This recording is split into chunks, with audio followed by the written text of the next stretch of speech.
อ๋อข้อยเองก็พอเข้าใจเนาะความคิดความอ่านของคนอเมริกา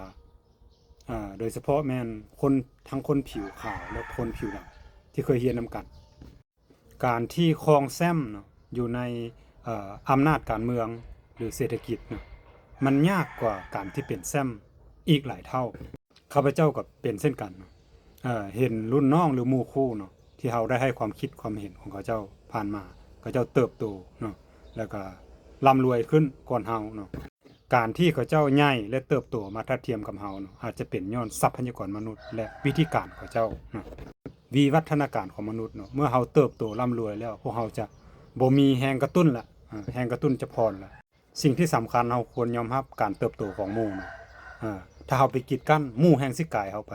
เพราะเฮาประเมินความสามารถของหมู่เฮาบ่ได้และเจ้าฮู้บ่อิสราเอลเป็นประเทศที่มีความแน่นหนาด้านการปกป้องขีปนาวุธอันดับ1ของโลก6กิโลเมตรใดมีระบบต้านขีปนาวุธ1สุดเนาะระบบป้องกันขีปนาวุธของอิสราเอลแน่นหนากว่านครนิวยอร์ก29เท่าเนาะแล้วก็แน่นหนากว่าเฉลี่ยทั่วแผ่นดินใหญ่ของอเมริกาแม่น